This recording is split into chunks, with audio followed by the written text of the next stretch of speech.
everyone. Welcome back to another episode of Truth Be Told First Black Autos Edition, episode 3. Yes, this is the finale. So if you are just now tuning into this story, I would like to invite you now to go back and watch part 1 as well as part 2. The Patterson company was now switching gears into doing more repairs, right?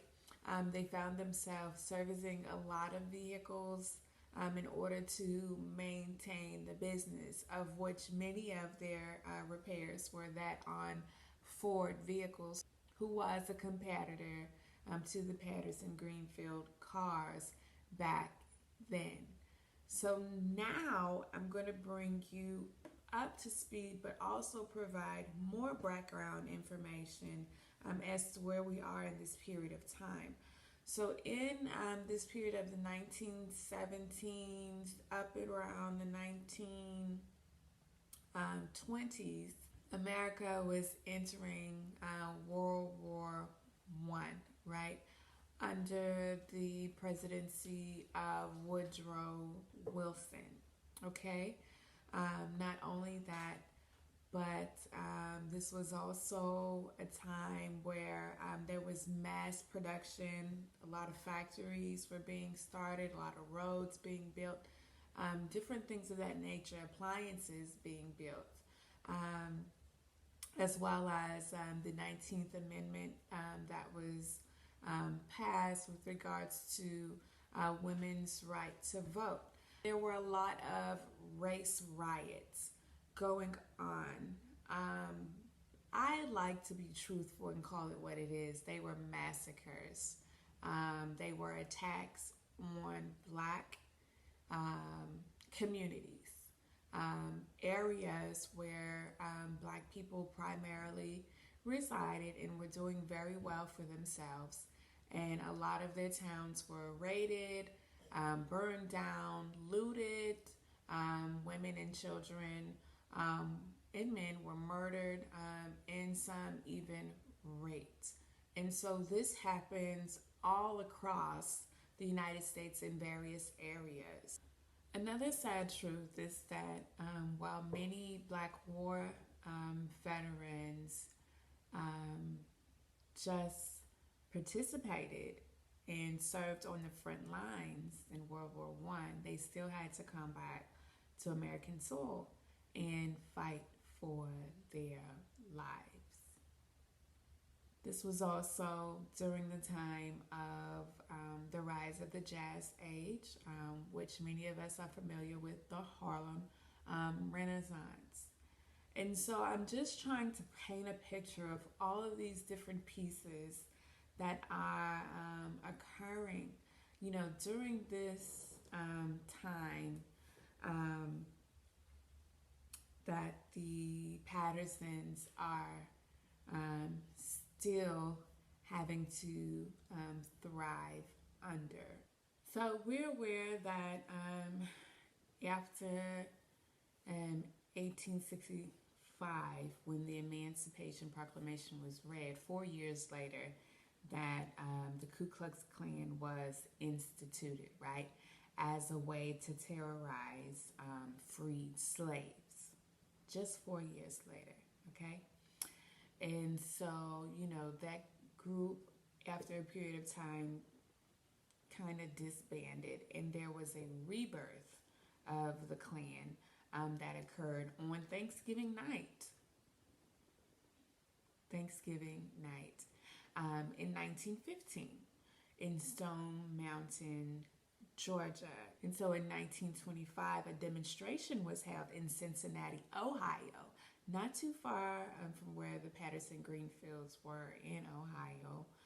There was a demonstration that was being had where they were recruiting over some 8,000 young boys. And so it is a lot that is going on in America. A lot of good, a lot of bad, a lot of beautiful things, and a lot of ugly things, right? Much like what we're experiencing now. However, despite all of that, the Pattersons were focused on thriving in business. And so servicing was a big part of day-to-day operations. During this time as well, being that cars were being manufactured due to the assembly line production much faster than what they were before, a lot of people were buying vehicles. And the Pattersons were just not able to maintain in that area because they did not have the financial gains or the production to keep up. The cars, now you have gas stations, and so gas was just 25 cents a gallon, right? So it only took about $2 to fill up. And so traveling was booming. People would just get in their cars just to take road trips, all right? And so you saw much of many different brands of gas stations just popping up everywhere. And so with the gas stations, a lot of them began to sell different parts and things also. So and the fact that someone pulled in and, bought gas, but, maybe they had a part or something that needed to be replaced, or there was something going on with their vehicle, then whoever was working there was on site was also able to take care of their need. And so business began to drag for the Pattersons. And so Esteline is the bookkeeper and accountant who is the wife of Fred Patterson, said, hey, this is what's going on. If we don't, figure out another plan, we're not going to be able to maintain business. And so, as the family has always done, they began to evolve and they began to, meet the challenges that they were faced. During this time, marketing and advertising was a really big thing. And so the Pattersons began to do the same thing. They got their print ads together, their flyers, their cards and everything, and they took to the streets doing, door-to-door marketing, whatever they could to get the word out about their servicing and repairs. During this time also, a lot of the repairs that they were getting were in regards to the ragtop vehicles that had existed. And so a lot of those were growing worn and tearing, and so a lot of people were coming to the Pattersons to attain the Patterson permanent hardtop, right? So this was just another way in which the Pattersons to be creative and find a way to set themselves apart, right, from the competition. And they did well. However, the automobile industry continued to change. And so cars wasn't as in demand because the market became so saturated. And if someone purchased something that was quality, that lasted a long time, there was no need to buy a new car. So with that, trucks and buses were now the big thing. And so CR's grandsons, Fred Postal and Postal Patterson, were now in charge of taking the company in a different direction. Here's a picture here of the buses that they built. You can imagine going from making, a car to a bus, right? So they were dealing with much larger parts. One of the issues that the C.R. Patterson and Sons company was having wasn't easy for them to negotiate loans or acquire the financial capital that they needed to carry out day-to-day operations. And so any funds or any money that was coming into the business was accounted for, and it was spent wisely. Because in 1929, America was entering a recession, right? And so a lot of businesses died, had to close their doors, as well as a lot of banks were on the decline, much as what we're seeing now. Mm-hmm.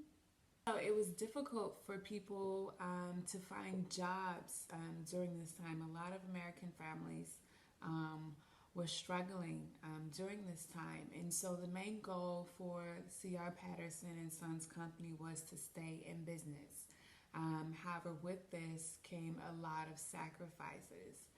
They did have to lay off some of their workers during this time. And wherever there was, an opportunity, Fred Postel was there. He was meeting with the executives, meeting with directors, whomever he could, in order to create more business for the company. And so in 1933, they were able to obtain a contract with the Greenfield school system for buses, right?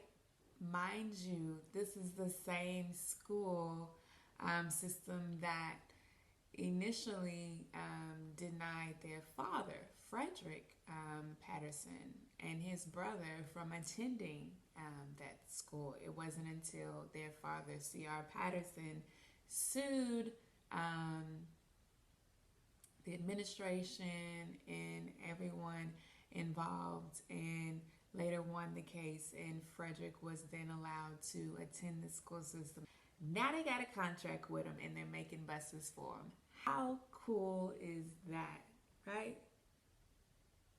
The story just gets better and better. The word continued to grow that, hey, the Patterson Greenfield is the way to go. And so a lot of neighborhoods and villages were also ordering buses, as well as the Ohio Transit System ordered buses as a way of public transportation in the state. And so things were looking really good until change arrived, right? And so everything, the vehicle codes changed, and so where things were being made out of wood, they were now needing to be made out of metal. And so they were yet being met with another challenge. However, Postel registered at the Hobart School of Welding in Troy, Ohio, where he took courses and learned the art of welding. How is this for growing with the times, being able to maintain, being able to be flexible, being able to evolve as things are changing, being able to meet the challenge? This is something that has been the backbone of this family's history, and something that I find to be so admiring is that no matter what challenges they faced, they rose to the occasion. Here is a photo here now of the bus being made out of metal, and you can tell the difference from the last photos that I showed where they were being made out of wood. In the 1930s, Postel, who was the one who went to welding school, was now running the business. Frederick did change careers and was more into politics at this time instead of the family business. And so Postel was primarily running everything. Married a woman, Miss Kathleen Wilson, who was a former classmate of his. And so the two of them began to move the business forward. One of the things that I like about Miss Kathleen, where the other women were primarily bookkeepers and accountants. Kathleen was one of those who got her hands dirty, right? And so I would like to make mention here that during the time of World War I and World War II, a lot of women, because a lot of the men were being sent off, a lot of women were now um, forced into the labor workforce. And so there were a lot of photos of women, serving and making parts and things of that nature. And so I just find it interesting that during this time, Miss Kathleen was also doing whatever she needed to do to help the business thrive. And so she learned a lot working right beside her husband. She learned to drive. And so anytime her husband had a business meeting where he may have to, network and mingle and drink, with others, she was, so to speak, the designated driver, or she was the driver. D.R. Patterson and Sons company was one of the few manufacturing companies that were still able to stay in business, although it did not come, at an easy feat. In 1936, where, the cost to make a truck or a bus was priced at $2,200 more. Contracts came by few. Together, they would travel, everywhere to meet people in order to generate leads and sales. He never really knew, when a deal would come in. One day, a representative from the Haitian government entered the shop, and an order was placed for 3 buses. The contract was to receive, 25% of the total cost up front as a deposit, so that they were able to, order parts and things to get started. However, after initiating the project, they realized that they needed more funding. Stella and Kathleen went to the bank to inquire about a loan, and they ended up having to put their home up for collateral. The deal was signed and initiated in February of 1936. And so in late April, Postel contacted the Haitian representative, informed him that, the work was being done and was almost complete, but that they required more funds to get everything finished. And so they just made a deposit. So for the next few months, everybody worked really hard. They still had left to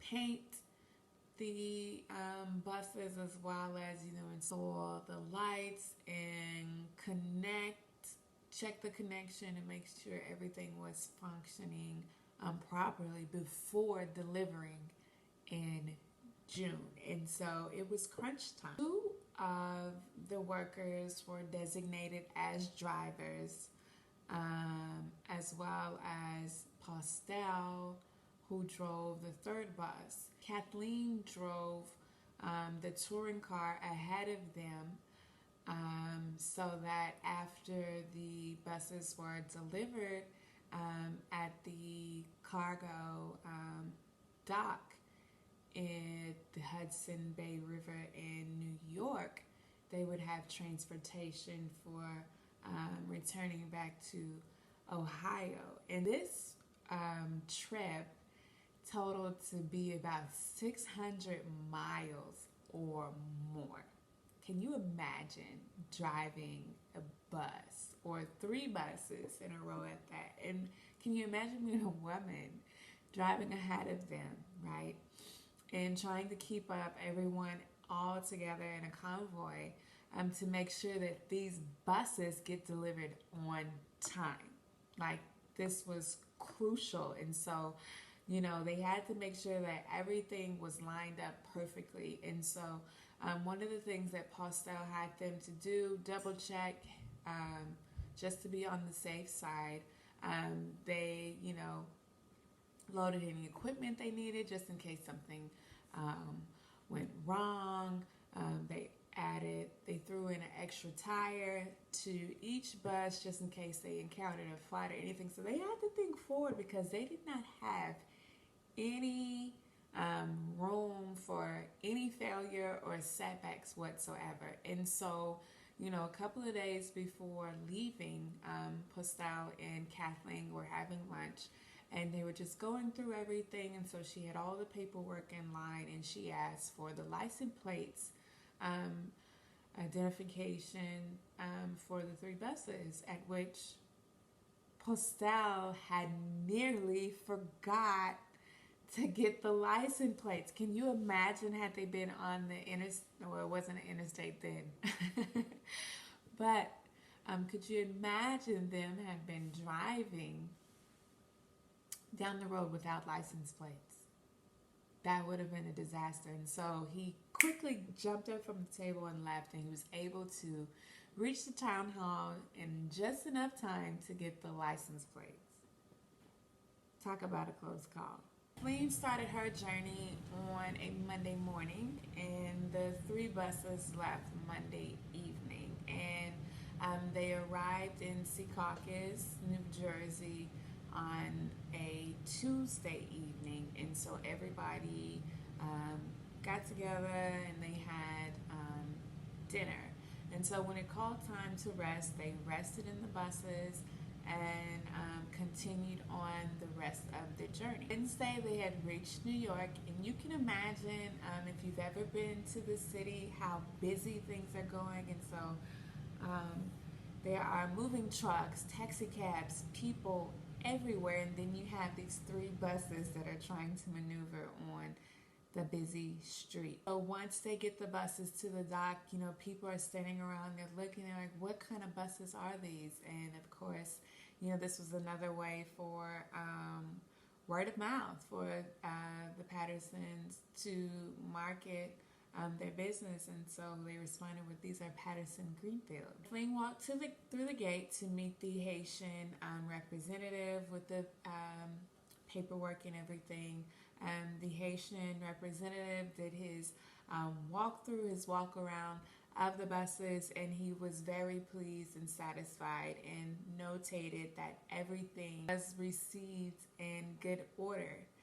They gave him the 3 keys to the buses, and he handed over the check. This was a huge success for the Patterson Greenfields to spend months creating these buses, to have to travel over 600 miles to get them to the dock area so that they could be loaded and shipped to Haiti, and for it to turn out the way that they did without having any problems or encountering any trouble along the way was such a huge success. And so they celebrated, right? It took in awe, the big lights and the city streets and all of the people. That song by Alicia Keys and Jay-Z that goes,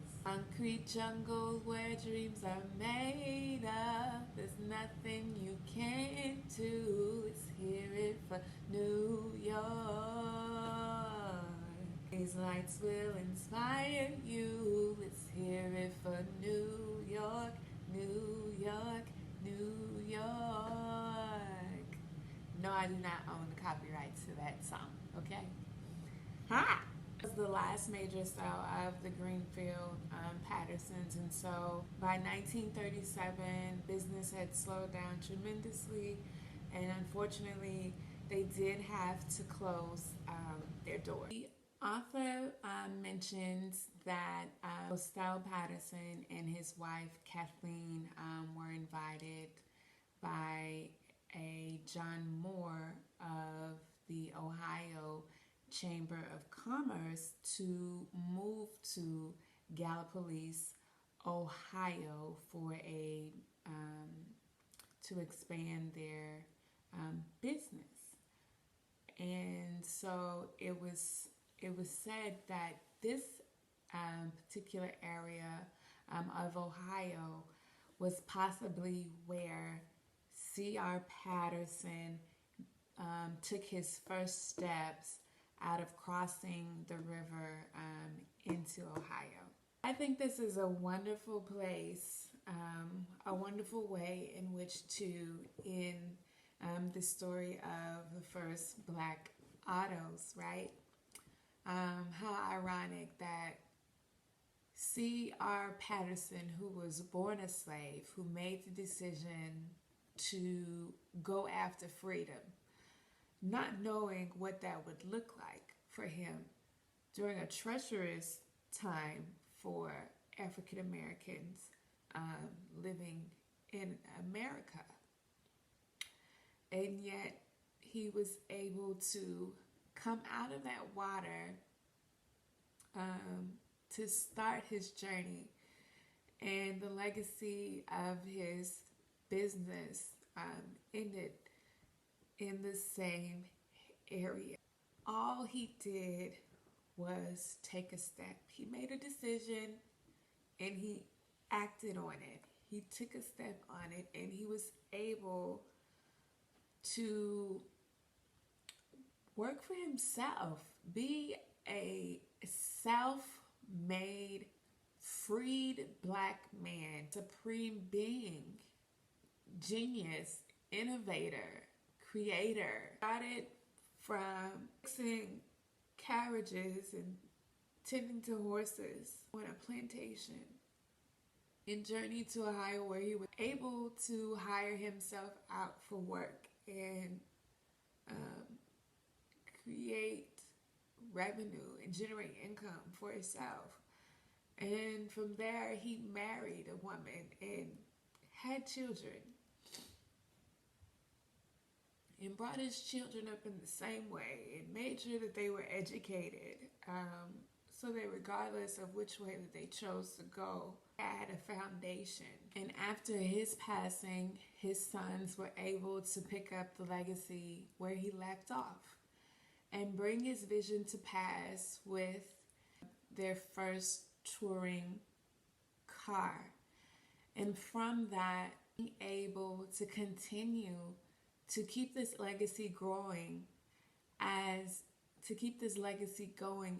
the family grew, to it being passed down to C.R. Patterson's grandsons, who would then take the legacy that was instilled into them and be able to make trucks and buses and land a huge deal with a country outside of the United States, all built on the brand and the legacy of C.R.